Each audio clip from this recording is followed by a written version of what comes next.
Hello दोस्तों, तो again आप लोगों का यूनिकिसी सेंटर में स्वागत है। तो आज एक और हमारा न्यू टॉपिक है जो कि एक नया चैप्टर है, चैप्टर नंबर 11 पूर्ति का सिद्धांत।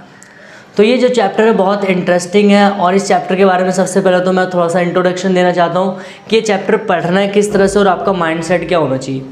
तो आप लोगों ने, अगर आप लोगों में से ऐसा कोई स्टूडेंट है जो हमारे चैनल पे फर्स्ट टाइम आ रहा है, तो सबसे पहले आप लोगों का मोस्ट वेलकम कि आप लोग हमारे चैनल पे आए हैं। तो आप लोग वीडियो को लाइक कर दीजिए और अगर आप बताइए कि अगर आपको वीडियो कैसी लग रही है। तो आप लोगों को मैं बता दूं कि अगर आप लोगों ने इससे पहले कि आपका एक जो चैप्टर है मांग का सिद्धांत, अगर आपने वो नहीं देखा है तो फर्स्टली क्या करिए, आप लोग जाके, ये मेरी तरफ से आप एक बार मान लीजिए कि आप पहले जाके एक मांग का चैप्टर एक बार देखिए और फिर जाके इस चैप्टर पे आप जंप करिए। मैं ऐसा क्यों कह रहा हूँ, तो ये बात बिल्कुल जाहिर सी बात है, आपको पूछना चाहिए कि मैं ऐसा क्यों कह रहा हूँ। तो इसका कहने का सीधा सा जो मतलब ये है कि ये दोनों जो चैप्टर ना एक दूसरे के अपोजिट है। क्या मैं कह रहा हूँ कि जो मांग मतलब डिमांड और जो सप्लाई है एक दूसरे के अपोजिट है। अगर डिमांड ऊपर जाता तो सप्लाई क्या होगी, नीचे आएगी। मतलब ये आपको इस तरह से समझना, जैसे आप लोगों ने अपोजिट वर्ड सुने होंगे तो वैसे ही कि एक का याद करना होगा तो दूसरा आपको ईजिली आ जाएगा। तो यहाँ पर ये तो सबसे पहले इसमें हम देखेंगे। और आपको मैं क्या करूँ, जब भी आप ये डिमांड का पढ़िए तो आपका माइंडसेट वहाँ पर एक अलग होगा, और जब भी आप सप्लाई का पढ़ोगे तो सप्लाई के लिए आपको जो डिमांड मतलब आपका माइंडसेट एक अलग प्रकार का होगा। क्यों होगा? क्योंकि जो डिमांड वाला चैप्टर होता है वो एज अ कंज्यूमर के फॉर्म में पढ़ाया था, मतलब एक उपभोक्ता के सेंस में यूज़ होता है। लेकिन जो सप्लाई का चैप्टर है अगर आप लोग इसको पढ़ोगे तो ऐसा ये क्या होता है, प्रोड्यूसर के सेंस में यूज़ होता है। क्या होता है? प्रोड्यूसर। मतलब जब भी आप ये चैप्टर आप पढ़िए तो आप खुद को क्या करिए, अपने आप को, ठीक है, अपने आप को क्या करना है कि एक एज अ प्रोड्यूसर मानना है। क्या आप एक प्रोड्यूसर हो, ठीक है। तो ये चीज़ हमें देखना है। तो सबसे पहले अब हमें समझना कि सप्लाई का मतलब क्या होता है, कि आप कैसे तो थ्योरी ऑफ सप्लाई, तो सप्लाई वर्ड का मतलब क्या होता है, जिसे हम पूर्ति कहते हैं। तो अब बहुत सारे लोग होंगे पूर्ति का मतलब क्या होता है, कोई चीज़ भेजना, ऐसा कुछ करना। तो देखो पूर्ति का मतलब क्या होता है, सिंपल से सबसे पहले हम एक एग्जांपल समझते हैं कि यहाँ पर कह रहा है कि पूर्ति किसी वस्तु की वह मात्रा होती है जिसे एक विक्रेता या फिर आप उत्पादक भी कह सकते हो, आप दोनों में से कोई भी वर्ड यूज़ कर सकते हो अपनी सुटेबिलिटी के लिए, जिसे एक विक्रेता निश्चित समय तथा निश्चित कीमत पर बेचने के लिए तैयार होता है। मतलब कहने का क्या है मेरा कि सप्लाई का मतलब क्या होता है कि कोई भी प्रोड्यूसर है, उसने सामान बनाकर रेडी रख रखा है, ठीक है। अब उसे मार्केट में क्या करना है, सेल करना है। तो सेल करने के लिए क्या करेगा वो, मतलब सेल करने के लिए अब सामान बनाए तो वो एक निश्चित समय और निश्चित कीमत पर बेचेगा। उसका टाइम देगा कि हाँ इस टाइम पर मेरे को प्रोडक्ट को अपनी सेल कर देनी चाहिए। तो कहने का मतलब क्या है कि पूर्ति जो सप्लाई होती है वो किसी वस्तु की मात्रा होती है जिसे एक सेलर क्या करता है, एक निश्चित समय क्या होता है, एक निश्चित टाइम होता है और एक निश्चित कीमत पर क्या होता है, बेचने के लिए तैयार होता है। तो इसे हम क्या कहते हैं, सप्लाई। या फिर आप इसकी दूसरी डेफिनेशन कर सकते हो कि जैसे मैंने आपको लोगों को मांग को पढ़ाया हुआ कि निश्चित समय तथा निश्चित कीमत, निश्चित समय तथा निश्चित कीमत और बेची जाने वाली मात्रा या बेची गई मात्रा को हम क्या कहते हैं, पूर्ति कहते हैं। ये हो गया। अब देखिए यहाँ पर पूर्ति क्या होती है, पूर्ति के जो प्रकार होते हैं, पूर्ति बेसिकली दो प्रकार की होती है। कौन सा? एक इंडिविजुअल सप्लाई, दूसरा क्या होता है, मार्केट सप्लाई कह सकते हो, ठीक है। तो यहाँ पर व्यक्तिगत पूर्ति क्या होती है और यहाँ पर सामूहिक। तो सिंपल जी बात है, यहाँ पर जब भी आप व्यक्तिगत का पढ़िएगा तो यहाँ पर आप याद रखना कि जो व्यक्तिगत होता है इसमें क्या होता है कि हमेशा एक जो विक्रेता होगा उसकी बात की जाएगी। किसकी? एक विक्रेता। मतलब एक विक्रेता जो होगा वो एक निश्चित समय में और एक निश्चित कीमत पर जितनी भी सप्लाई करेगा तो वो कौन सी कहलाएगी, वो व्यक्तिगत पूर्ति। मतलब आप डेफिनेशन दे सकते हो कि एक विक्रेता द्वारा निश्चित समय तथा निश्चित कीमत पर बेची जाने वाली मात्रा को हम कहेंगे व्यक्तिगत पूर्ति। लेकिन क्वेश्चन अब यहाँ पर ये उठता है कि ऐसा तो है नहीं कि हमारे पूरे देश में, हमारी पूरी इकोनॉमी के अंदर सिर्फ एक ही है, नहीं, बहुत सारे हैं। तो उन बहुत सारे के द्वारा जब मतलब कहिए तो सामूहिक पूर्ति है। और पेपर में आपका हमेशा क्या होता है कि बाजार पूर्ति क्वेश्चन रख के आता है कि बाजार पूर्ति किसे कहते हैं। तो अब यहाँ पर क्या होगा, यहाँ पर एक विक्रेता नहीं होगा, यहाँ पर बल्कि क्या होंगे, जो सभी विक्रेता। आप क्या कह सकते हो कि जो सभी विक्रेता होते हैं हमारे देश के, हमारी इकोनॉमी के, कि उनके द्वारा जो भी बेची जाते हैं सामान एक निश्चित समय और एक निश्चित मात्रा में, तो उसे हम क्या कहते हैं, सामूहिक पूर्ति, या फिर आप कह सकते हो बाजार पूर्ति। ये हो गया। और यहाँ पर फिर नेक्स्ट हमारा जो इसके छोटे छोटे टॉपिक्स आते हैं कि व्यक्तिगत मतलब पूर्ति अनुसूची किसे कहते हैं। अब मतलब सप्लाई शेड्यूल क्या होता है, ठीक है। तो यहाँ पर जो सप्लाई शेड्यूल होता है मतलब कि जब एक व्यक्ति, अब समझना ध्यान से कि इस व्यक्ति द्वारा जितना भी सामान बेचेगा, अगर हम एक शेड्यूल फॉर्म बना दे, मतलब एक अनुसूची, एक टेबल टाइप की बना दे, तो क्या कहलाएगी, व्यक्तिगत अनुसूची, मतलब व्यक्तिगत पूर्ति अनुसूची। जैसे कि यहाँ पर देखें व्यक्तिगत पूर्ति अनुसूची का मतलब क्या होता है। मान लेते कोई विक्रेता था, कोई सप्लायर था, तो वो जब 10 रुपये की कीमत थी तो कितनी सप्लाई करता था 50, ठीक है। अब सोचे कीमत बढ़ गई 10, मतलब अब यहाँ पर अब उसको सोचो कि वो पैसा पहले उसको 10 मिलता था, कितने आइटम की कितने मार्कर की सप्लाई करता था 50, लेकिन अब सोचो कि उसी मार्कर की कीमत उसको 20 रुपये मिल रही, तो आप लोग क्या कहोगे कि सर वो जो मार्कर होगा क्या करेगा, ज़्यादा सप्लाई करेगा। फिर देखो प्राइस बढ़ गई तो सप्लाई बढ़ गई, तो अब यहाँ पर ये जो सप्लाई वाली पूरी की गई है ये किसके द्वारा की गई, एक आप कह सकते हो एक उत्पादक द्वारा, फिर एक विक्रेता द्वारा। तो ये कौन सी कहलाएगी, व्यक्तिगत पूर्ति। दूसरा क्या आता है हमारा, दूसरा बाजार पूर्ति है, फिर आप कह सकते हो सामूहिक पूर्ति। अब बाजार का मतलब क्या होता है, जैसे कि कोई मार्केट है, कोई भी मार्केट आपने सुना होगा कि हमारे यहाँ पर तो मतलब 7 दिनों बाजार लगते हैं, सोमवार हो गया, मंगलवार, कोई ऐसा दिन नहीं जिसमें बाजार ना लगता हो। तो सिंपल बात है, अब यहाँ पर अब बाजार में क्या बेचने वाले एक ही होते हैं, नहीं बहुत सारे होते हैं। तो यहाँ पर देखिए मानते मार्केट में मार्कर की कीमत क्या 10, 20, 30, 40, 50 रुपये थी। एक जो विक्रेता था 10 रुपये कीमत पर कितने मार्कर बेचता था, 5 बेचता था। दूसरा कितना बेचता था, मतलब यहाँ पर फिर जैसे कीमत बढ़ी तो 10 कर दिया उसने, 15 देखो सप्लाई क्या आ रही, बढ़ती आ रही, क्यों, क्योंकि प्राइस और सप्लाई क्या होती है एक दूसरे के मतलब पॉजिटिव होती है, ये हो गया। लेकिन जो वहाँ पर बी है, तो जब 10 रुपये कीमत थी वो कितनी करता था 20, फिर उसने 40, क्योंकि प्राइस लगातार बढ़ रही है। लेकिन अब हमें ये देखना है सामूहिक का मतलब क्या होता है, मार्केट का मतलब क्या होता है, दोनों के द्वारा कितनी गई है। तो दोनों के द्वारा करने का मतलब क्या, सिंपल बात है, यहाँ पर कितनी आएगी 25, और यहाँ पर कितनी 50, और यहाँ पर कितनी आएगी 75, और यहाँ पर कितनी आएगी 100, और यहाँ पर कितनी आएगी अगर हम देखें यहाँ पर 35। तो ये क्या कहलाएगा, ये जो आपकी टेबल है ये कौन सी, सामूहिक पूर्ति कहलाएगी। बाजार पूर्ति क्योंकि सभी उत्पादक द्वारा, सभी विक्रेता द्वारा जो बेची जाती है। नेक्स्ट जो हमारा टॉपिक है पूर्ति वक्र क्या होता है, मतलब सप्लाई कर्व क्या होता है। तो सप्लाई कर्व भी 2 प्रकार के होते हैं, कौन कौन से, व्यक्तिगत पूर्ति कर्व और दूसरा क्या है सामूहिक। तो व्यक्तिगत का मतलब क्या, जो आपने टेबल बनाई थी, अगर इस टेबल को हम क्या कर दें, एक डायग्राम के द्वारा रिप्रेजेंट कर दें, क्या कर दें, डायग्राम के द्वारा रिप्रेजेंट कर दें, तो यहाँ पर क्या कहलाएगी, ये पूर्ति, और यहाँ पर क्या हो जाएगी आपकी कीमत। तो हमेशा यहाँ पर देखो प्राइस लगातार क्या हो रही है, बढ़ रही है, तो हमारी सप्लाई भी लगातार बढ़ी, तो यहाँ पर जो पूर्ति का कर्व बनेगा कुछ ऐसा बनेगा। क्लियर है यहाँ तक। तो ये कौन सा कहलाएगा, ये व्यक्तिगत पूर्ति वक्र। दूसरा क्या था सामूहिक। अब सामूहिक में देखें यहाँ पर प्राइस बढ़ रही है, लेकिन यहाँ पर जो पूर्ति हो रही है बहुत तेज़ी से बढ़ रही है सप्लाई, क्योंकि यहाँ पर 2 लोगों की दर। तो यहाँ पर जो कर्व आपका बनेगा, आप इसको रफली बना सकते हो, अदरवाइज आप इसको डायग्राम में, तो यहाँ पर कुछ जो कर्व बनेगा आपका इस प्रकार का बनेगा ऐसा। तो ये क्या है, सप्लाई, एक्स अक्ष हो गया, यहाँ पर इधर आपकी इकाइयाँ हो गई, और यहाँ पर क्या हो गया कीमत। तो ये हमारा क्या था टॉपिक। तो फर्स्ट हम देखते क्या है कि पूर्ति फलन किसे कहते हैं। तो डेफिनेशन को पहले इसको कवर करते हैं। कह रहे कि वस्तु की पूर्ति तथा पूर्ति को प्रभावित करने वाले कारकों के बीच पाए जाने वाले फलनात्मक संबंध को पूर्ति फलन कहते हैं। क्योंकि सर डेफिनेशन तो समझ नहीं आ रही है, एक बार दोबारा पढ़ते हैं। तो वस्तु की पूर्ति तथा पूर्ति को प्रभावित करने वाले कारकों, पूर्ति को प्रभावित करने वाले कारकों के बीच पाए जाने वाले फलनात्मक संबंध को पूर्ति फलन कहते हैं। तो अब यहाँ पर देखिए क्या कह रहे हैं कि अगर मैं कहूँ समझ से यहाँ पर एग्जाम्पल जस्ट कि 10 रुपये की जब कीमत थी तो मार्केट में क्या होता था कि 50 मार्कर की सप्लाई होती थी। सिंपल ही बात है, कीमत बढ़ गई तो सप्लाई क्या होगी, बढ़ेगी घटेगी, आप लोग बताइए। कहोगे सर बढ़ेगी, क्यों बढ़ेगी, क्योंकि मैंने बताया था इनके रिलेशन क्या होता है, पॉजिटिव होता है। तो यहाँ पर 70 रहेगी। तो अब यहाँ पर देखिए ये भी बढ़ रहा है और ये भी क्या हो रहा है, बढ़ रहा है। तो यहाँ पर क्या कोई रिलेशन है, तो इसी रिलेशन को ही हम क्या कहेंगे, पूर्ति फलन कहेंगे। मतलब कि वस्तु की जो कीमत होगी और जो वस्तु की पूर्ति होगी उनके बीच में जो भी रिलेशंस पाए जाएंगे, जो भी संबंध पाए जाएंगे, उसी को क्या नाम दिया गया, पूर्ति फलन। ये समझ में आ रहा है आप लोगों को। अब देखिए जो हमारा सबसे इंपॉर्टेंट क्वेश्चन है और सबसे मोस्ट इंपॉर्टेंट इस चैप्टर का क्वेश्चन, मैं बार बार इसको कह रहा हूँ, तो आप लोग इसका नोट्स बना लीजिए और वीडियो को बिल्कुल ध्यान से देखें, वीडियो को शेयर भी कर दीजिए ताकि आपके दूसरे दोस्तों को भी पता चल जाए। तो पूर्ति को प्रभावित करने वाले कारक कौन कौन से होते हैं। तो जैसे कि हमने इससे पहले के टॉपिक्स को देखा था, डिमांड वगैरह वाला जब चैप्टर आपको मैंने पढ़ाया था, तो वहाँ पर ही मांग को हमने पढ़ा। तो यहाँ पर कह रहे हैं कि पूर्ति को प्रभावित करने वाले कितने हैं आपके, बेसिकली कितने हैं, 6। तो 1 बाय 1 करके हमें डिटेल में देखना है। पहला कह रहा है कि वस्तु की अपनी कीमत। देखो पूर्ति को प्रभावित करने वाले कारक का मतलब क्या होता है कि ऐसे कौन कौन से फैक्टर हैं जो हमारी सप्लाई को इफेक्टेड करे, मतलब कि सप्लाई को बढ़ाए या घटा दे। प्रभावित करने का देखो मतलब क्या होता है कि या तो आपकी सप्लाई बढ़ जाएगी या तो आपकी सप्लाई क्या होगी, घट जाएगी। तो ऐसे कौन कौन से फैक्टर है। तो पहला क्या है यहाँ पर, वस्तु की अपनी कीमत में परिवर्तन। अब सिंपल सा लॉजिक लगाइए कि अगर वस्तु की कीमत क्या होगी, बढ़ेगी, तो मतलब पूर्ति में क्या होगा, परिवर्तन आएगा। जैसे मान लेते हैं एक सेलर है तो उसके द्वारा 5 रुपये कीमत पर, ठीक है, 5 रुपये कीमत पर मान लेते हैं क्या कहते हैं कि 5 रुपये कीमत पर 50 चॉकलेट की सप्लाई की जाती है।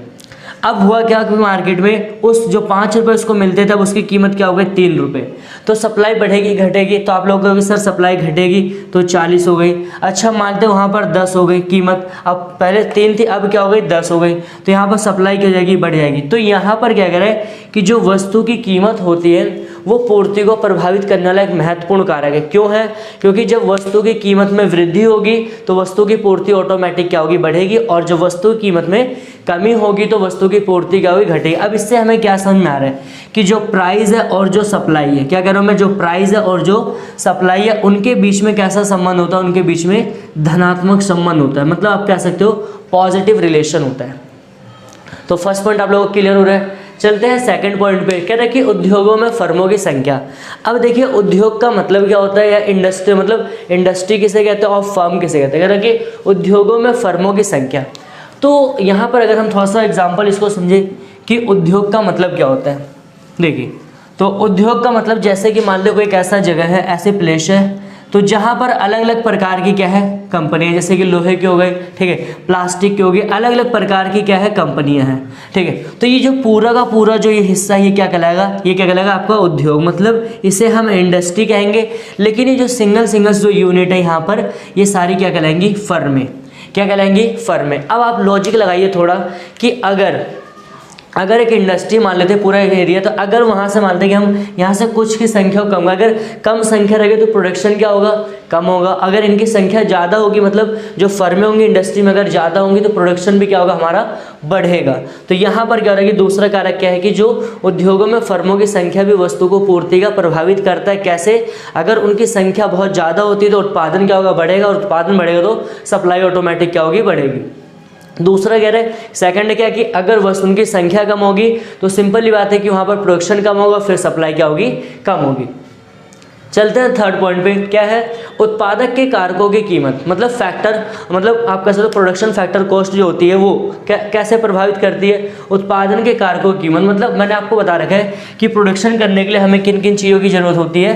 प्रोडक्शन करने के लिए मैंने आपको बताया था कि जो फैक्टर होते हैं, लैंड होगा, लेबर होगा, कैपिटल होगा और एंटरप्रेन्योर होगा, ये होता है कैपिटल हो। इसके अलावा भी जो रॉ मटेरियल वगैरह होता है। अब सोचिए कि आप एक अनुमान लगाइए कि आप एक प्रोड्यूसर, आप सेलिंग करते हो, ठीक, और आपका काम क्या होता है कि प्रोडक्शन करना और फिर उसको बना के मार्केट में सेल करना।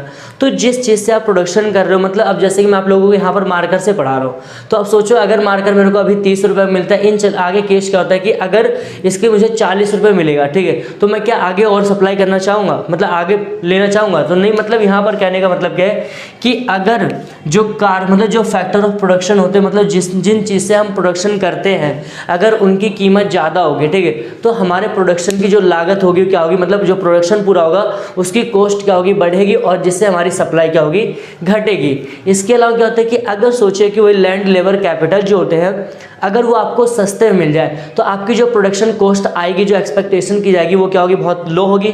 और इससे क्या होगा कि लेकिन आप ज़्यादा से ज़्यादा क्या करोगे, प्रोडक्शन करोगे और सप्लाई ऑटोमेटिक क्या हो जाएगी, आपकी बढ़ जाएगी। तो ये हमारे क्या था, थर्ड पॉइंट था। चलते हैं नेक्स्ट पॉइंट पे। आप लोग वीडियो को लाइक करते जाइए। अगर आपके कोई डाउट्स है तो कमेंट सेक्शन में आप बताइए, अदरवाइज आप हमारे को इंस्टाग्राम आईडी पे फॉलो करिए। अगर आपके कोई क्वेश्चन हो वहाँ भी हमसे पर्सनली पूछ सकते हैं। तो चौथा पॉइंट क्या कह रहे हैं, तकनीक में सुधार। अब तकनीक में सुधार का मतलब क्या होता है, देखिए वैसे जो तकनीक होती है बेसिकली दो प्रकार की होती है। पहला आप कह सकते हो कि पूंजी प्रधान तकनीक, कौन सी, पूंजी प्रधान तकनीक ये हो गया। दूसरा कौन सा, श्रम प्रधान तकनीक, ठीक है। या फिर आप कह सकते हो कोई ओल्ड टेक्निक और न्यू टेक्निक। सिंपल ही बात है। तो अगर आप सोचो कि किसी भी चीज़ का अगर प्रोडक्शन कर रहे हो, किसी भी चीज़ का अगर आप प्रोडक्शन कर रहे हो, तो अगर आप पुरानी टेक्नोलॉजी को यूज़ करोगे तो आपका प्रोडक्शन लेवल जो क्या होगा वो घटेगा। उतनी आप मतलब उतनी कैपेसिटी से या उतनी एक्सपेंसिव से मतलब आपका प्रोडक्शन नहीं हो पाएगा। मतलब किस तकनीकों में सुधार का मतलब क्या है, अगर हम आधुनिक तकनीकों का इस्तेमाल करेंगे तो हमारा क्या होगा, उत्पादन जो होगा वस्तुओं सेवाओं का जो गुड्स एंड सर्विस जो प्रोडक्शन होगा वो बढ़ेगा और जिससे उनकी सप्लाई भी क्या होगी, बढ़ेगी। लेकिन अगर हम क्या करते हैं, उत्पादन प्रक्रिया में पुरानी तकनीकों का इस्तेमाल करते हैं तो इससे क्या होगा कि हमारा उत्पादन घटेगा और फिर क्या होगा कि जो उनकी पूर्ति करेगी कम हो जाएगी। अगला क्या कह रहा है कि सरकारी नीति, गवर्नमेंट पॉलिसीज़ कैसे कि सप्लाई को इफेक्टेड करती है। अब देखिए गवर्नमेंट पॉलिसी सिंपल ही बात है, अगर आप एक प्रोड्यूसर हो तो आपके ऊपर टैक्स मिले, क्योंकि गवर्नमेंट को भी कुछ पैसा चाहिए होता है, ठीक है। तो अगर यहाँ पर जो हम बात करें जैसे कि सरकारी नीति के अंदर आपको बस ये बताना है कि अगर मतलब जो भी मतलब प्रोडक्शन मतलब जो भी प्रोड्यूसर होता है, अगर वो जिन चीज़ों का भी प्रोडक्शन करता है और अगर गवर्नमेंट क्या करे उनके ऊपर, ठीक, इसमें 2 पॉइंटों को बताना है। एक आप कह सकते हो टैक्स सिस्टम, मतलब एक कर प्रणाली, क्या कह सकते हो, एक कर प्रणाली, दूसरा क्या आर्थिक सहायता, क्या कह सकते हैं हम इसको, आर्थिक सहायता, ठीक है। तो अब सोचिए अगर आप जिन चीज़ों का प्रोडक्शन कर रहे हैं, अगर गवर्नमेंट उसके ऊपर ज़्यादा से ज़्यादा टैक्सेस लगा रही है या ज़्यादा से ज़्यादा कॉस्ट में टैक्स लगा रही है, तो आप प्रोडक्शन ज़्यादा करो कम, कहोगे सर हम प्रोडक्शन कम करें, क्यों, क्योंकि हमारा एक पैसे का अमाउंट क्या गवर्नमेंट के अंडर में जाएगा, सिंपल ही बात है। लेकिन अगर वही सोचेगा मतलब, तो यहाँ पर क्या कर प्रणाली में आपको बताना होगा कि अगर सरकार द्वारा उत्पादन और वस्तुओं पर मतलब वस्तुओं के उत्पादन पर ज़्यादा से ज़्यादा अगर टैक्स लगाती है, तो वहाँ पर क्या होगी, जो उत्पादक हो उत्पादन करने की क्षमता क्या हो जाएगी, कम हो जाएगी। लेकिन अगर इसके हम अपोजिट में देखें कि अगर जो गवर्नमेंट होती है वो क्या करती है, अगर उनको आर्थिक मतलब सब्सिडी देती है, उनकी मदद करती है कि आप प्रोडक्शन करो, हम आपसे कम टैक्स लेंगे, अगर आपको पैसे की नीड होगी तो हम आपकी मदद भी करेंगे। तो इस केस में क्या होगा, कहीं ना कहीं हमारे जो प्रोडक्शन लेवल क्या होगा, बढ़ेगा, और फिर ऑटोमेटिक क्या होगी, सप्लाई वो कहीं ना कहीं इम्पैक्टेड हो जाएगी, मतलब सप्लाई इंक्रीज होएगी, ये हो गया। और ये हमारा लास्ट पॉइंट क्या है, फर्मों का उद्देश्य। अब देखो फर्मों का उद्देश्य, जब भी हम कोई चीज़ करते हैं तो वहाँ पर हमारा कोई ना कोई इंटेंसिव होता है, मतलब कोई ना कोई हमारा पर्पस वहाँ पर छिपा होता है। तो अगर मान लेते हैं कि मार्केट है, मार्केट के अंदर फर्में काम करती है, मैंने बता दिया क्या होती हैं। तो अगर फर्मों का उद्देश्य है ज़्यादा से ज़्यादा पैसा अर्निंग करना, मतलब मोटिव उनका क्या है, पैसा कमाना, तो जो ऑलमोस्ट जो फर्में होगी वो मार्केट में उन्हीं चीज़ों का प्रोडक्शन करेगी जो बेसिकली क्या मार्केट में बहुत ज़्यादा क्या कह सकते हो, डिमांडेबल है, क्या है, बहुत ज़्यादा डिमांडेबल, लोग बहुत ज़्यादा उसकी डिमांड करते हैं। अब सोचिए क्या मार्केट में कोई भी प्रोड्यूसर है उन चीज़ों को बनाना चाहोगे जिसकी मार्केट में कोई डिमांड नहीं है। तो सिंपल बात है कि अगर फर्मों का उद्देश्य लाभ करना हुआ तो वहाँ पर क्या होगा, उस चीज़ की वस्तुओं सेवा का उत्पादन बढ़ेगा। अदरवाइज अगर फर्मों का उद्देश्य लाभ अधिकतमीकरण अगर नहीं होगा तो वहाँ पर उसका प्रोडक्शन क्या होगा, कम होगा, ठीक है। पहला टॉपिक हमारा कह रहा है कि पूर्ति का नियम किसे कहते हैं। तो क्वेश्चन आपका 3 से 4 नंबर का आपका बन सकता है, तो आपको इसको डिटेल में एक्सप्लेन करना है। फर्स्ट क्या कह रहे हैं, तो अन्य बातें समान रहने पर जब, अब सबसे बड़ा जो क्वेश्चन आता है आप लोगों के दिमाग में कि सर ये अन्य बातें आपने क्या बता दी, ऐसा कुछ तो हमें बताया नहीं है। देखिए अन्य बातों का मतलब क्या होता है कि लास्ट की वीडियो में मैंने आपको पढ़ाया था पूर्ति को प्रभावित करने वाले कितने कारक थे, 6 कारक थे। उसमें जो फर्स्ट कारक था मतलब वस्तु की अपनी कीमत थे, क्या कह रहा हूँ, वस्तु की जो अपनी कीमत थी उसको छोड़कर बाकी जो 5 के 5 हो, कितने, जो 5 के 5 जो कारक होंगे वो क्या कहलाएंगे, वो अन्य बातें कहलाएंगे। क्या कहलाएंगे, वो अन्य बातें। एक बार इसको ध्यान से सुन ले कि जो पूर्ति को प्रभावित करने वाले 6 कारक हैं, तो उसमें से 5 कारक के मतलब फर्स्ट वाले को छोड़कर बाकी के जो 5 के 5 होंगे वो क्या कहलाएंगे, अन्य बातें। तो नियम क्या कहता है कि अन्य बातें समान है। अब अन्य बातें का मतलब क्या होता है, उसमें कोई भी चेंजेस नहीं आना चाहिए। तो अन्य बातें समान रहने पर जब वस्तु की कीमत में वृद्धि होती है तो वस्तु की पूर्ति बढ़ जाती है। तो इसके विपरीत जब वस्तु की कीमत में कमी होती है तो वस्तु की पूर्ति घट जाती है। अतः वस्तु की कीमत और पूर्ति में धनात्मक संबंध होता है, पॉजिटिव रिलेशन होता है। मतलब मैंने आपको इसको समझा दिया। अभी हम टेबल से देख लेते हैं कि अगर कोई भी वस्तु है उसकी प्राइस बढ़ेगी तो उसकी सप्लाई भी क्या होगी, बढ़ेगी। अगर प्राइस घटेगी तो सप्लाई क्या होगी, घटेगी वहाँ पर। और इनके बीच में जो कभी देखना, सुनने ध्यान से, कि अगर कोई चीज़ अगर एक चीज़ बढ़ रही है दूसरी बढ़ रही है और एक घट रही है तो दूसरी घट रही है, तो यहाँ पर जो रिलेशन होता है ये दोनों जब एक साथ बढ़े या दोनों एक साथ घटे तो ये हमारा क्या कहलाता है, पॉजिटिव रिलेशन कहलाता है, मतलब धनात्मक संबंध कहलाता है। तो अब यहाँ पर देखिए जैसे मैंने लिखा कि कीमत जब 5 रुपये थी तो सप्लाई कितनी करते थे, 10। अब कीमत बढ़ रही 10 हो गई तो हमारी सप्लाई कितनी हो गई, 20। फिर उसके बाद कीमत कितनी 15 और सप्लाई क्या हो गई 30, और फिर कीमत 20 और फिर सप्लाई क्या हो गई 40। तो मतलब यहाँ पर लगातार आप देखिए प्राइस क्या हो रहा है, प्राइस का जो रेट है वो इंक्रीज हो रहा है और उसी के साथ हमारी सप्लाई भी ऑटोमेटिक क्या हो रही है, बढ़ रही। तो अब यहाँ पर डायग्राम में आप देखो इसको लगातार क्या हो रहा है कि जो सप्लाई हमारी क्या हो रही है, इंक्रीज हो रही है। सिंपल ये बात है कि अगर प्राइस बढ़ेगी तो हमारी सप्लाई भी क्या हो जाएगी, इंक्रीज होती जाएगी। तो ये हमारा पूरा क्वेश्चन क्या था, ये हमारा क्या था, 3 से 4 नंबर का क्वेश्चन था, पूर्ति के नियम को समझाना था। चलिए क्वेश्चन देखते हैं। नेक्स्ट क्वेश्चन क्या टॉपिक है, कह रहा है कि पूर्ति के नियम की, टॉपिक है आपका कि पूर्ति के नियम की मान्यता बताइए। मान्यता वर्ड का मतलब क्या होता है कि अगर आपको उस नियम को लागू करना, अगर आप सप्लाई के नियम को लागू करना चाहते हो तो आपको क्या क्या चीज़ें मान के चलनी होगी। पहला क्या यहाँ पर कह रहा है कि उद्योगों में फर्मों की संख्या में कोई परिवर्तन नहीं होना चाहिए। मतलब कि अगर आप इस नियम को अप्लाई करना चाहते हो, ठीक है, या इम्प्लाई करना चाहते हो, तो आप लोग क्या करें, वहाँ पर क्या करना होगा कि जो उद्योग में जो फर्मों का अगर किसी मतलब इंडस्ट्री में अगर 10 फर्म है तो वो 10 की 10 रहना चाहिए, उसमें 9 या फिर 12 नहीं होनी चाहिए। क्यों? क्योंकि वो आपका तब आपका जो पूर्ति का नियम होगा वो क्या होगा, आपको लागू नहीं होगा। तो मतलब यहाँ पर क्या रहना है कि उद्योगों में फर्मों की संख्या में कोई परिवर्तन ना हो। फर्स्ट पॉइंट हो गया। दूसरा कह रहा है कि फर्मों के उद्देश्य में कोई परिवर्तन नहीं चाहिए। मतलब अगर फर्म ने एक बार उद्देश्य बना लिया कि हमें पैसा ही कमाना, हम पैसे के मतलब पैसे के मोटिव से ही मार्केट में काम करेंगे, तो वो उद्देश्य क्या होना चाहिए, उसमें भी कोई चेंजेस नहीं होना चाहिए। चाहे आपका लॉस हो चाहे आपका प्रॉफिट हो, तो आपके अपने उद्देश्य पे क्या रहना, वहाँ पर बने रहना है।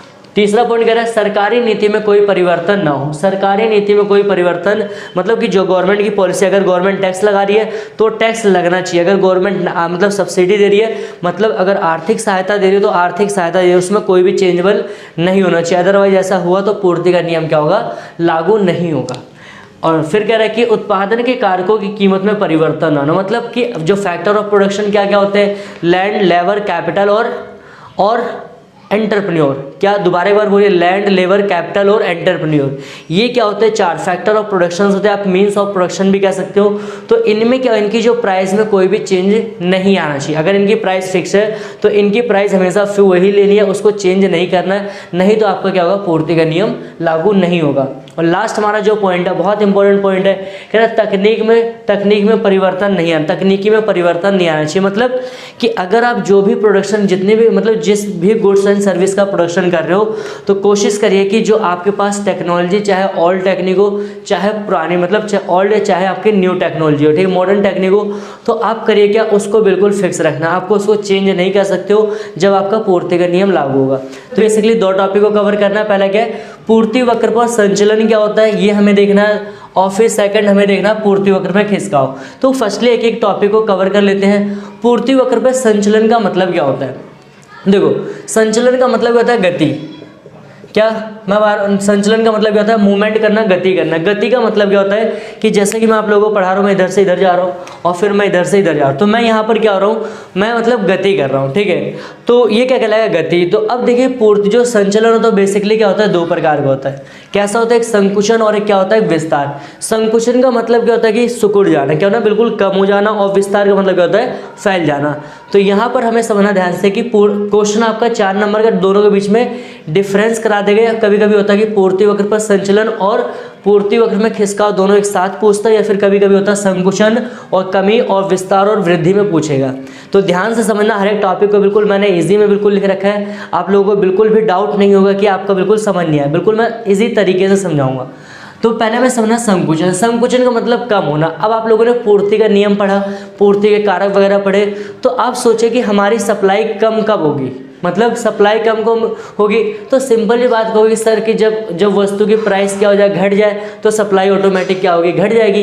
तो यहाँ पर आपको समझना ध्यान से, संकुचन का मतलब क्या होता है कि जब वस्तु की कीमत में क्या कमी हो, तो जब वस्तु कीमत में कमी से वस्तु की पूर्ति पर जो प्रभाव पड़ेगा उसे हम क्या कहेंगे, वो संकुचन। लेकिन यहाँ पर आपको एक चीज़ याद रखना है कि यहाँ पर जो संकुचन होगा या जो संचलन होगा ना, उसका मेन जो कारण होगा ना, वो क्या होगा, प्राइस होगा। क्या होगा, प्राइस या तो इंक्रीज होगी तो प्राइस डिक्रीज होगी। अन्य बातें हमेशा क्या रहेंगी, वो स्थिर रहेंगी, उसमें कोई भी चेंज नहीं होगा। यहाँ पर अन्य बातों का कोई भी फंक्शन नहीं है। ये हो गया। अब यहाँ पर देखो, मैंने इसको डायग्राम बना रखा है। क्या है कि जब वस्तु कीमत यहाँ थी, मतलब जो प्राइस P थी, P1 थी, तो P और देखो हमारी तो सप्लाई कितनी OQ होती थी। लेकिन जैसे ही प्राइस क्या हो गई, मतलब OP से घटकर क्या होगी, OP1 हो गई, तो हमारी सप्लाई भी मतलब OQ से घटकर क्या होगी, OQ1 हो गई। तो ये क्या था, ये पूर्ति वक्र पर संकुचन था। क्यों? क्योंकि जो प्राइस घटेगी तो सप्लाई ऑटोमेटिक क्या होगी, कम होगी। दूसरा क्या कहता है कि विस्तार। अब विस्तार का मतलब कोई चीज़ बढ़ जाना, मतलब कोई चीज़ बढ़ा देना। कैसे बढ़ेगी, अगर देखो प्राइस बढ़ेगी तो सिंपल बात है, सप्लाई क्या होगी, बढ़ेगी। तो यहाँ पर क्या कहता है कि जब वस्तु की कीमत में वृद्धि होती है, तो कीमत में वृद्धि होने से जो पूर्ति पर प्रभाव पड़ेगा ना, उसी को हम क्या कहते हैं, विस्तार कहते हैं। क्या कहते हैं, उसी को हम विस्तार कहते हैं। तो यहाँ पर अब देखिए, और यहाँ पर सबसे इंपॉर्टेंट जो बात है, क्या इसको सबसे इंपॉर्टेंट बात याद रखना है कि यहाँ पर अन्य बातों में कोई परिवर्तन नहीं होता है। अन्य बातें आपकी हमेशा क्या रहेंगी, कांस्टेंट रहेंगी। तो यहाँ पर देखिए, हमने प्राइस को क्या हुआ, प्राइस पहले यहाँ पर OP था तो सप्लाई कितनी OQ होती थी यहाँ पर, लेकिन अब जैसे हमने प्राइस को क्या कर दिया OP1 कर दिया तो हमारी सप्लाई क्या होगी OQ से बढ़कर OQ1 हो गई। तो ये हमारा देखो यहाँ से क्या हुआ, ये पूरा कहने की किसको दर्शा रहा है, ये वृद्धि को शो कर रहा है। तो ये क्लियर हो गया। और अब देखते हैं जो दूसरा टॉपिक है खिसकाव। अब खिसकाव का मतलब क्या होता है समझना ध्यान से, कि जैसे कि मान लें कि मेरे पास साइड में चेयर रखी है तो मैंने चेयर को उठाया और चेयर को उठा के मैंने दूसरी जगह शिफ्ट कर दिया, तो वो क्या कहलाएगा खिसकाव। कि मतलब कोई भी एक वस्तु है, कोई भी एक ऑब्जेक्ट है, तो जब वो ऑब्जेक्ट अपने प्लेस को मतलब वो एक प्लेस से दूसरे प्लेस पे क्या डिस्प्लेसमेंट हो जाए, मतलब वहाँ पर अपनी जगह को चेंज कर ले, तो वो क्या कहलाएगा खिसकाव। तो अब यहाँ पर हमें समझना खिसकाव भी दो प्रकार के होंगे, एक कमी और एक वृद्धि के रूप में। अच्छा, यहाँ पर सबसे इम्पोर्टेंट बात है कि जो भी खिसकाव होगा ना उसमें क्या होगा, प्राइस के साथ कोई भी छेड़छाड़ नहीं की जाएगी, प्राइस आपके बिल्कुल कांस्टेंट रहेगी। यहाँ पर क्या था आपका, अन्य बातें क्या थी, जो अदर थिंग्स थी वो कांस्टेंट थी, लेकिन यहाँ पर क्या होगा आपका प्राइस कांस्टेंट होगा और अन्य बातें क्या होगी उसमें परिवर्तन होगा। अब देखो कमी क्या, अगर सरकार नीति ज़्यादा मतलब सरकार ज़्यादा टैक्स लगा दे तो लोग प्रोडक्शन करेंगे, नहीं करेंगे। अगर कार को मतलब जो फैक्टर ऑफ प्रोडक्शन जो उनकी कीमत होती है वो बढ़ जाए तो करेंगे नहीं। इससे हमारी सप्लाई क्या हो जाएगी, यहाँ पर ये कहने की कम हो जाएगी, मतलब ये डिक्रीज हो जाएगी। तो ये किसको शो करता है, कमी को। दूसरा क्या होता है वहाँ पर, दूसरा हमारा वृद्धि को दर्शा रहा है। वही मैंने बताया कि वृद्धि कीमत में कोई चेंज नहीं होगा, कीमत आपकी प्राइस होगी वो क्या कांस्टेंट रहेगी, लेकिन अन्य बातों में परिवर्तन। अब थोड़ा सा लॉजिक लगाइए कि अगर फर्मों की संख्या हम बढ़ा दें, ठीक है, अगर फर्मों को देश को और ज़्यादा हम प्रायोरिटी दें मतलब प्रॉफिट को लेकर, या फिर अन्य बात मतलब, या फिर अगर हम बात करें सरकार टैक्स कम लगा लोगों को सब्सिडी ज़्यादा दे, और या फिर हम अगर देखें कि जो सरकार मतलब जो फर्मों के उद्देश्य उसको बढ़ाए, तो ये सारी चीज़ें जब होंगी तो इससे क्या होगा, प्रोडक्शन क्या होगा ज़्यादा से ज़्यादा क्या होगा बढ़ेगा। तो यहाँ पर देखें कि जो ये हमारा जो कर्व है वो कहाँ होगा, शिफ्ट होके क्या हो जाएगा कि आगे चला जाएगा। तो ये हमारा, तो सबसे पहले हमें यहाँ पर समझना ध्यान से, पूर्ति की कीमत लोच किसे कहते हैं। अब मैंने देखो आप लोगों ने अगर वीडियो को पहले देखा होगा, मेरी सारी वीडियो को नहीं देखा तो आप प्लेलिस्ट को चेक कर सकते हैं। तो मैंने आप लोगों को स्टार्टिंग में जब इस चैप्टर के फर्स्ट पार्ट में आपको पढ़ा रहा था तो मैंने आप लोगों को बताया था कि जब भी आप इस टॉपिक को पढ़िएगा तो आप अपने माइंड सेट को दो प्रकार से रखें। अगर आप पूर्ति का पढ़ रहे हो तो आप अपने आप को as a producer, as a seller मान के चलोगे। समझ में आ रही है बातें? अगर नहीं आ रही है तो दोबारा सुनिए, मैं क्या कर रहा हूँ कि जब भी आप अपने इस चैप्टर को पढ़ोगे तो आप अपने आप को क्या सेलर मान के चलोगे या फिर प्रोड्यूसर मान के चलोगे। लेकिन अगर आप जब डिमांड का पढ़ते हैं मतलब थ्योरी ऑफ डिमांड पढ़ते हैं, मांग का सिद्धांत, तो अपने आप को क्या मानिए कि एज अ कंज्यूमर मानिए। क्यों? क्योंकि दोनों की जो अप्रोचेज हैं वो बिल्कुल डिफरेंस है। तो इसमें हम पढ़ने के वाले हैं। तो सबसे पहले हमें समझना कि मतलब पूर्ति की कीमत लोच। अब जिसने मांग की लोच पढ़ी होगी तो वहाँ पर आपको इजीली आप इसका डेफिनेशन दे सकते हो। अदरवाइज बाकी चीज़ें तो मेरा काम है, मैं बताऊँगा, आप उसकी फिक्र मत करिए। तो यहाँ पर जो कह रहा है कि पूर्ति की कीमत लोच। अब यहाँ पर वर्ड आता है लोच। लोच की मीनिंग क्या होती है? लोच का मतलब क्या होता है? सिंपल बात है, देखो इसमें अभी तक हमने ये देखा था कि पूर्ति का नियम क्या बताता है कि अगर प्राइस बढ़ेगी तो क्वांटिटी क्या होगी, बढ़ेगी, मतलब सप्लाई बढ़ेगी। अगर किसी मतलब कोई भी आइटम है, कोई भी गुड्स है, अगर उसकी प्राइस इंक्रीज हो रही है तो ऑटोमेटिक सप्लाई क्या होगी, इंक्रीज होगी। अगर प्राइस डिक्रीज हो रही है मतलब प्राइस जो घट रही है तो उसकी सप्लाई क्या होगी, कम होगी। ये अभी हमने मतलब ये पूर्ति का जो हमने इससे पहले के 4 पार्ट तक को देखा था। लेकिन इसमें अब हमें जो एक्चुअल में जो समझना वो क्या है कि आखिर में अगर प्राइस 10% बढ़ती है तो क्वांटिटी में कितना परसेंट, मतलब अब यहाँ पर न्यूमेरिकल फॉर्म में हमें देखना है कि आखिर में जब प्राइस बढ़ेगी तो उसमें कितना चेंज आता है, प्राइस जितनी गिरती है तो उसमें कितने मतलब कमी आती है। ये हमें चाहिए देखना है किस फॉर्म में, न्यूमेरिकल फॉर्म में। तो यहाँ पर देखो कह रहा है कि पूर्ति की, तो लोच का मतलब क्या होता है, सिंपल ही बात है, चेंजेस। क्या होता है? चेंजेस। कि अगर प्राइस बढ़ेगी तो सप्लाई चेंज होगी, प्राइस घटेगी तो सप्लाई क्या होगी, मतलब पूर्ति क्या होगी, कम होगी तो वो चेंज होगा। अब वही पढ़ना है कि कितना चेंज होगा, तो यह बाकी सारी हम इसमें देखेंगे।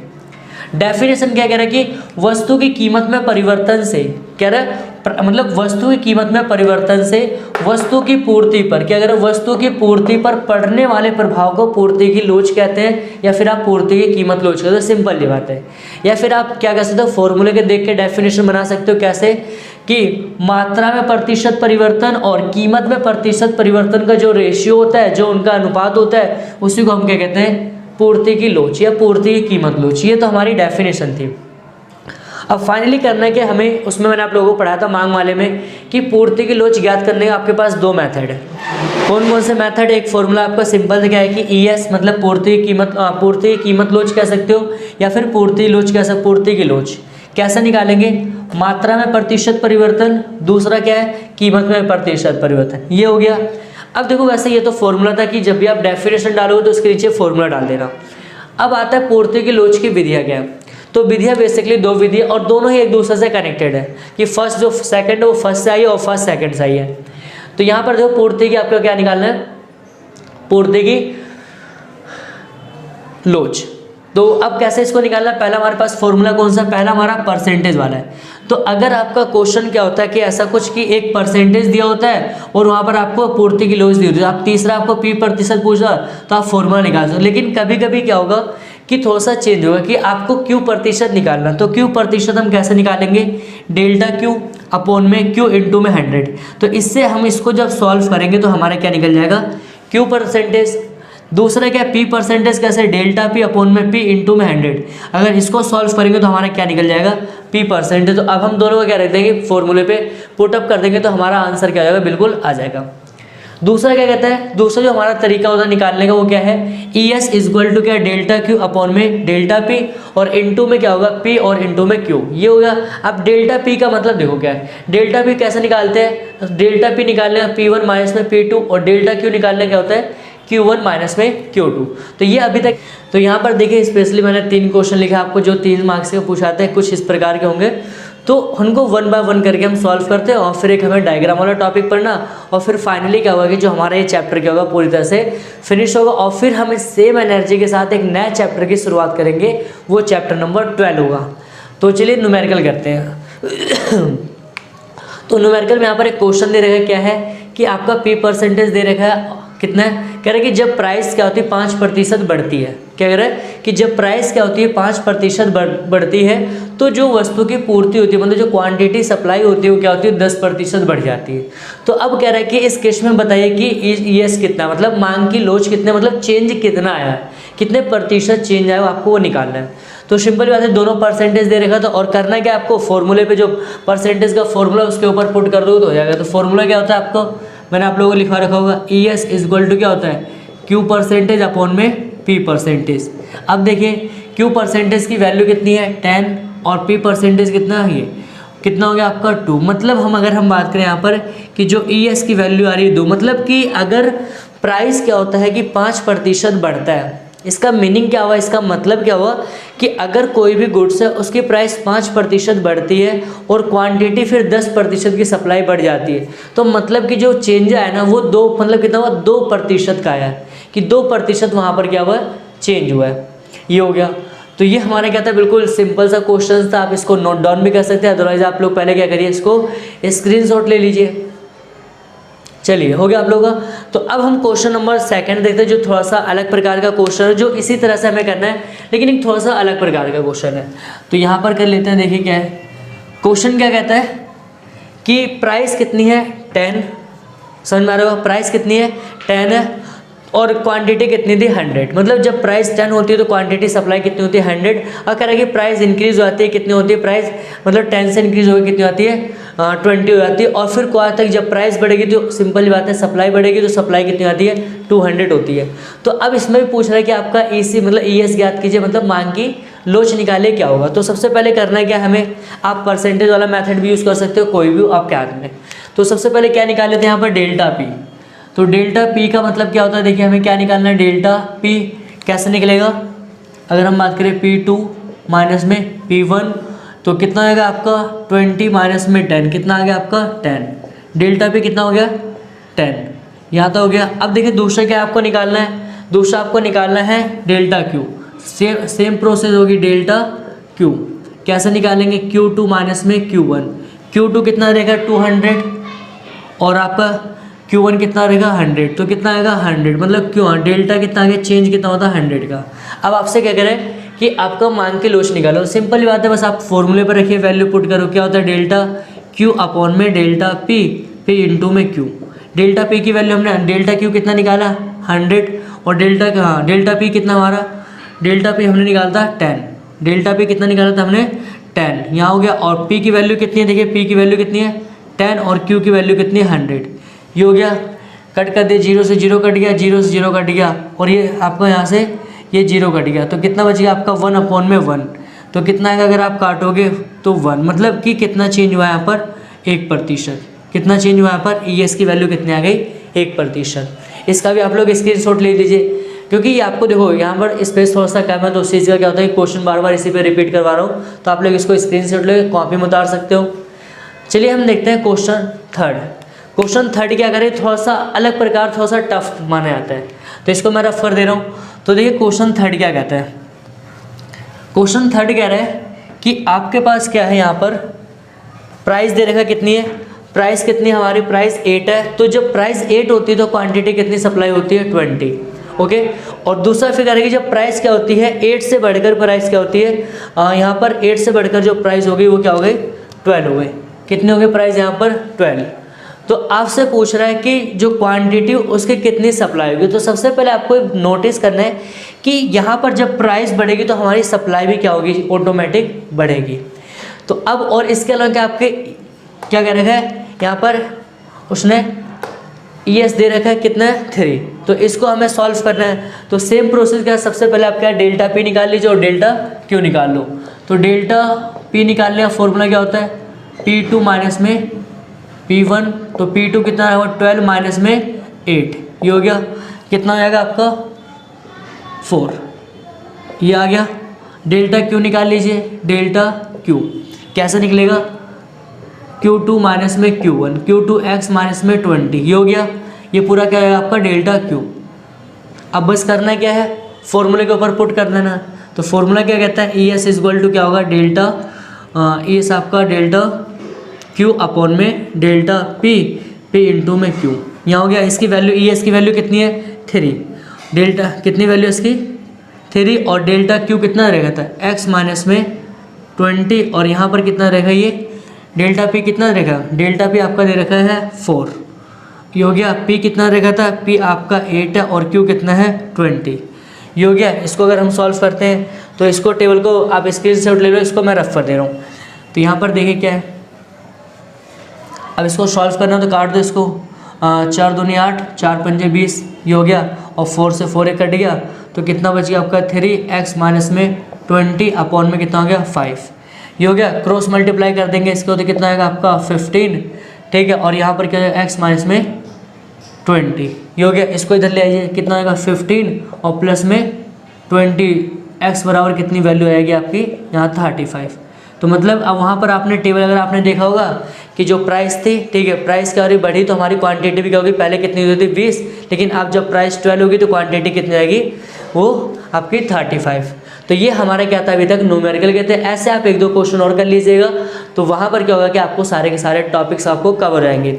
चलिए इस वीडियो का ये हमारा लास्ट पार्ट और लास्ट टॉपिक को भी कंप्लीट कर लेते हैं। छोटा सा क्वेश्चन है, क्या है, रेखा चित्र द्वारा पूर्ति की लोच बताइए। कि अगर हम एक डायग्राम के द्वारा, कभी कभी आपका 2 से 3 मार्क्स में पूछाएगा कि पूर्ति की लोच कितनी प्रकार की हो सकती है, आप या फिर आप रेखा चित्र के द्वारा कैसे कैसे दिखा सकते हो। तो बेसिकली क्या होता है कि अगर आप डायग्राम से पढ़े हुए तो डायग्राम में क्या होता है कि वो 5 प्रकार की होती है। टोटल कितने टाइप्स होती है 5। पहला क्या, इकाई के बराबर लोचदार, दूसरा इकाई से अधिक, तीसरा इकाई से कम, पूर्णतः लोचदार और पूर्णतः बेलोचदार। ये अब हमें डायग्राम से देखना क्या क्या होता है। इकाई के बराबर, इकाई के बराबर का मतलब क्या होगा, यहाँ पर समझना ध्यान से कि जो आपकी पूर्ति की लोच मतलब जो प्राइस और जो क्वांटिटी मतलब जो सप्लाई और कीमत में जो चेंज होगा वो बिल्कुल इक्वल होगा। कि अगर मान लेते हैं, समझना ध्यान से, कि प्राइस 10% बढ़ती है तो जो क्वांटिटी 10% बढ़ती है तो प्राइस भी 10%, तो काटो आप कितना बनाएगा। तो इस केस में हम क्या कहेंगे, इकाई के बराबर। तो इसका डायग्राम क्या होगा कि बिल्कुल आपका क्या होगा, इस तरह से शो करेंगे। तो ये क्या कहलाएगा आपका इकाई के बराबर लोचदार। दूसरा हमारा आता है सेकंड जो होता है इकाई से अधिक लोचदार। अब देखो इकाई से अधिक लोचदार का मतलब क्या है कि प्राइस में कम चेंज होगा लेकिन क्वांटिटी में ज़्यादा फर्क आएगा।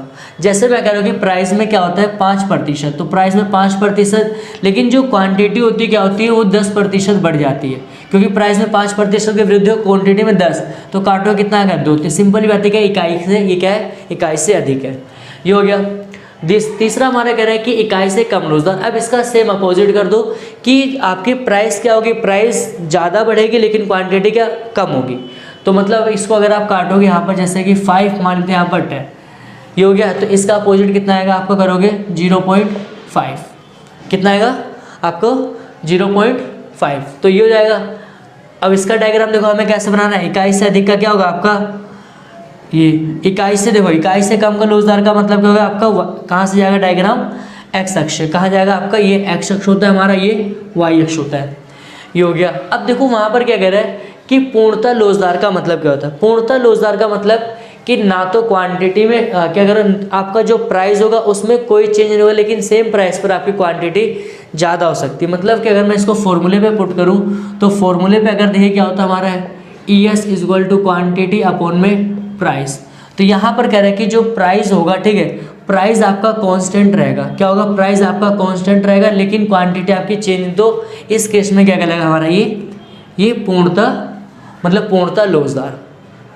और लास्ट हमारा क्या कह रहा है, पूर्णतः बेलोचदार। इसका अपोजिट कर दीजिए। पूर्णतः बेलोचदार का मतलब क्या होता है कि जब प्राइस चेंजेबल होगी, प्राइस में चेंज हो सकता है, लेकिन क्वांटिटी आपकी बिल्कुल क्या रहेगी, फिक्स रहेगी, तो वो क्या कहलाएगा आपका पूर्णतः लोचदार। तो फाइनली क्या होता है कि हमने एक और जो हमारा चैप्टर नंबर 11 था उसको हमने लगभग 6 पार्ट में पूरे डिटेल के साथ हमने कवर कर लिया है।